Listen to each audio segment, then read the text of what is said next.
Just a quick one. I didn't have a chance to do that yesterday. I would like to reflect on my previous week and my overall performance after the week 113. It was a great week. I wish I had accomplished a lot more, as always. Other than that, it was a very productive week. Currently, I'm trying to balance many things, right? So, making videos as well as filling in a lot of documents, filing a lot of paperwork. Last week, I have submitted about 3 or 4 projects. Hopefully, some of those projects are gonna be approved. Just reading and filing those projects can take way more time than I would like to, especially if you will yourself you would like for those projects to succeed. If not right now, it's something that you might be doing in the future.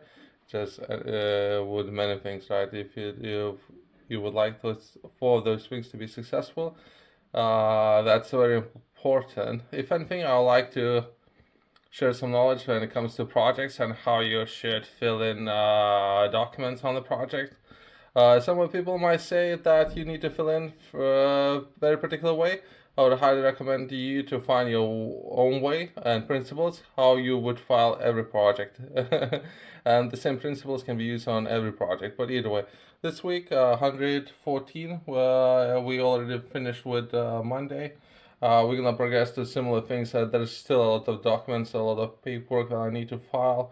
So I'm gonna be focusing on that and bringing myself up to speed, especially responding to all the emails and everything. So I will clear everything up, and then I'm gonna move to next week, and I'm already making plans for more projects and meetings to file away with a matter of 3 weeks from now. So just overall summary of where we are on the calendar. Hey, how's it going in today and next? Perhaps I'll do perhaps 10 different businesses.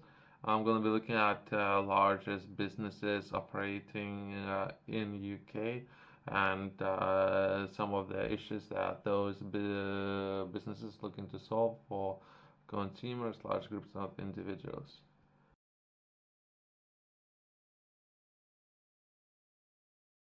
Let's start with history, and particularly, we're gonna be looking at early beginning of Royal Dutch Shell. I couldn't find it. I am currently delving deeper in. I'm trying to find all the information of that in some of the books. So large format information. I couldn't find some of those companies I'm going to be discussing. Perhaps I'm not entirely sure what those people had to offer at the time when we're talking about energy. So not necessarily had access to resources, but perhaps they had a lot of access to know-how. So what they offer to a lot of projects out there were skills, know-how, and they developed technologies. Perhaps something that they did. That's my understanding because not necessarily depending on the country, right? Some other countries not necessarily have access to resources themselves, but they perhaps have access to technology. Royal Dutch Shell history dates back to late 19th century when two separate companies were established. Royal Dutch Petroleum was founded in 1890s in Netherlands to develop oil fields in the Dutch East Indies, now in Indonesia, while Shell Transport and Trading was founded in 1897 in London to trade kerosene and for light lamps and something that different byproduct of petroleum and seashells. This is how it got started, but if anything, with themselves. Now we're talking about one of the best performing companies within UK and how it got started. Not necessarily those companies at the time had access to raw natural resources, but they had perhaps know-how, a lot of skills, right, and know-how. So they perhaps worked since then.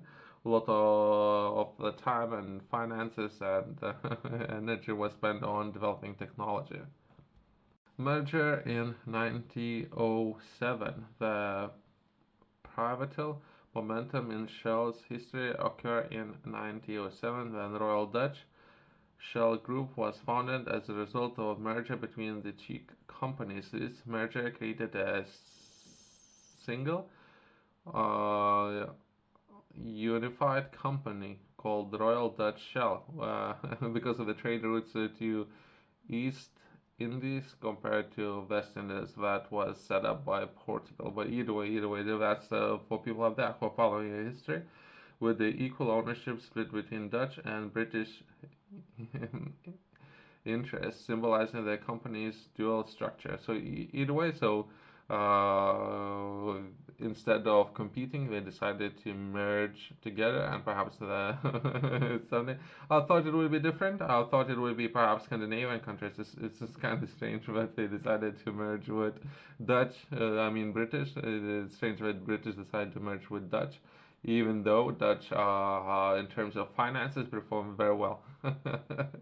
But perhaps Scandinavian countries would have more access to different oil resources of that. So perhaps I might be able to find more information there. But either way, that's the history. Growth and expansion. Throughout 20th century, Shell expanded globally, becoming a major player in the oil and gas industry. It played a significant role in development of oil reserves in Middle East, particularly in Saudi Arabia. Shell also expanded its operations in the United States, Africa, and other parts of the world. So overall, they expanded, right? I'm not entirely sure how it works. I'm not entirely sure. I'm trying to understand myself, and some of the obstacles I can see of how hard it can be to develop all the oil, how to develop some of the byproducts as well as improving quality. I'm currently doing a lot of work on that. I'm trying to understand as well as perhaps share that information with others. We're talking about large scale. We're talking about such a large scale. It's hard to even imagine about how much money we're actually talking about right now. Challenges and controversies. Shell has faced several challenges and controversies in the history. The 1970s oil crisis and the 1980s oil glut significantly impacted the company's operations.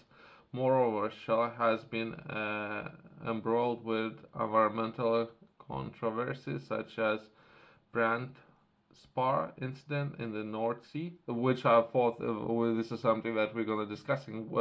The UK merging with Scandinavian countries, the North Sea. And what are you doing? I thought this is what we're discussing. We merged with Dutch instead, which led to a public outcry and a shift in the company's environmental practices.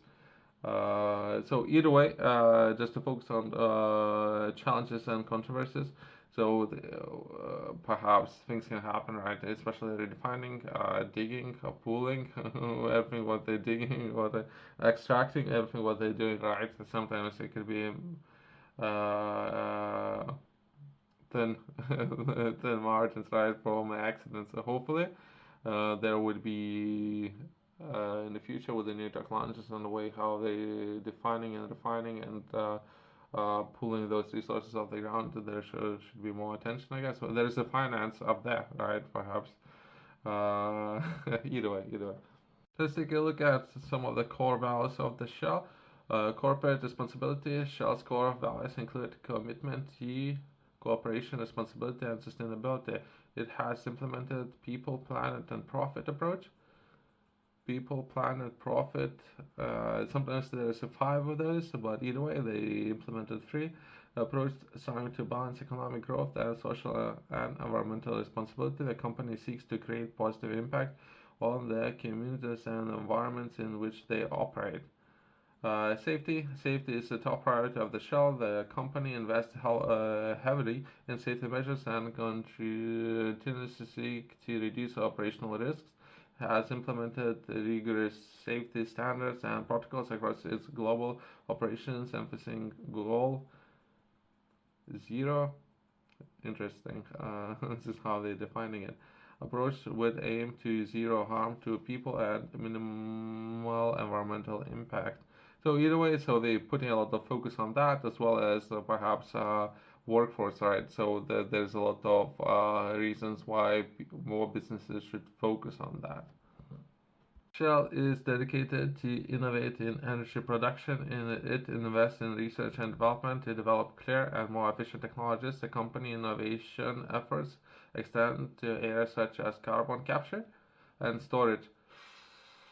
We're not doing that well. I mean, there's a lot of money, a lot of resources, but I wish with what's happening in Australia for people up there who are following, they, from what I understand, they have set targets and they're trying to achieve those. What is challenging? There's a lot of challenges up there. Hydrogen production and advanced biofuels. So they're doing a lot of research and development work with the different areas. Integrity. Maintaining integrity in all aspects of operations and business practices is core values at Shell. The company's commitment to uphold the highest ethical and legal standards in its dealings with employees, partners, and broader community.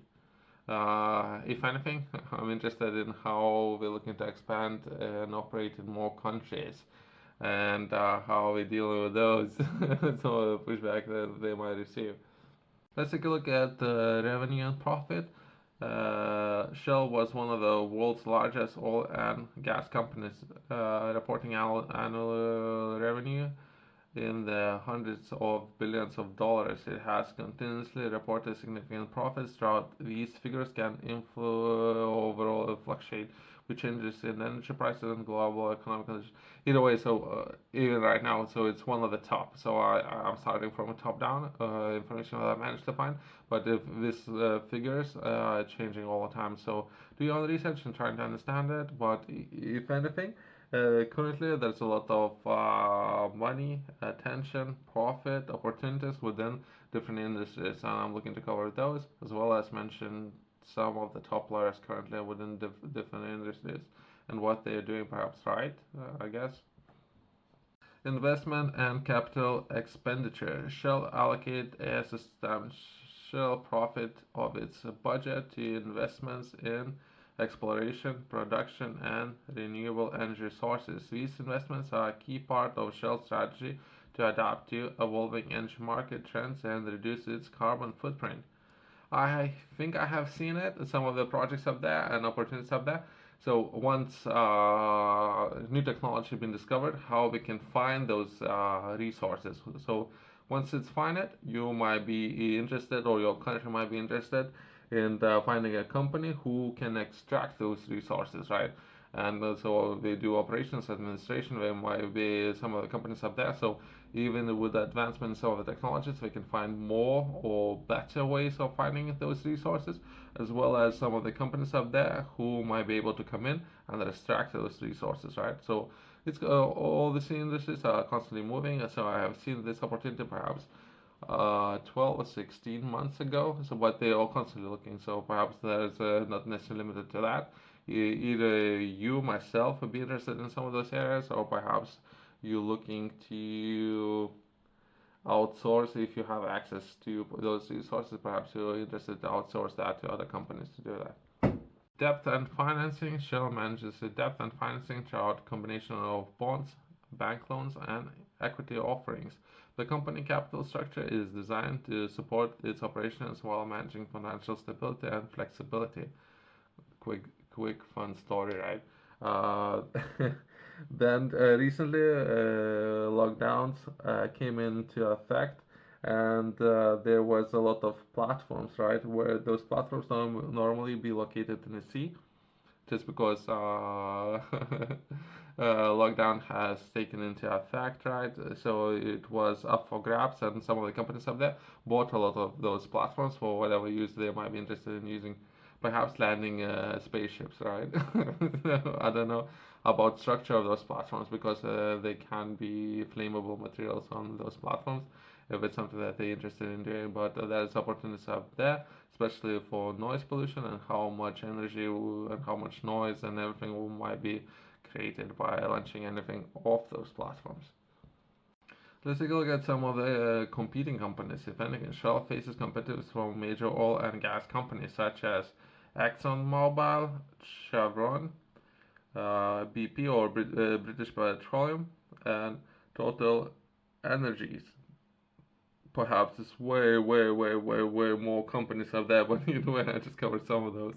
What managed to find information, just a number of those. Competition is fierce in energy industry, and Shell's market share is fluctuation by the factors like production levels, exploration success, and market demand. So a number of factors is just if we would take a look at just a few of those factors, but it's constantly moving, constantly things are changing, right? But there are a lot of opportunities out there based on how much revenue those companies still manage to generate. Well, I'm definitely interested in learning more. I have published a course for individuals who would like to perform better, improve their current conditions, in particular, especially if you are struggling right now.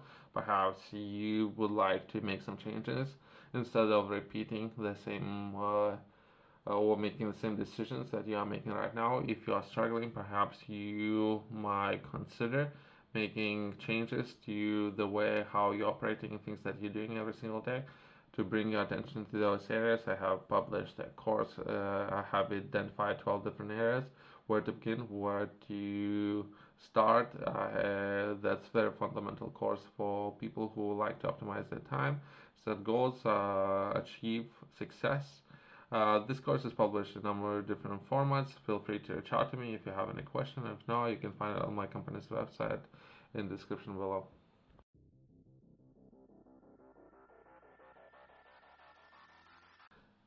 Interesting facts about the Shell. Let's finish on that. Shell has been involved in pioneering projects like Prelude Fling, which is one of the largest floating structures ever built. It produced liquefied natural gas at sea, unlocking new opportunities for offshore gas production. Some of the research work, I think I have seen it, and sometimes it's very hard to find a very good bottom of the sea structure to attach platform to that. But so either way, so they're doing a lot of work in that, as well as we can take a look at some of perhaps historical milestones. Shell has played a significant role in energy industry evolution from the early days of oil explorations to the development of major oil fields in the Middle East. It has been a key player in various historical events in energy sector. So there are so many of those. Either way, thanks for watching. I'll see you in the next one.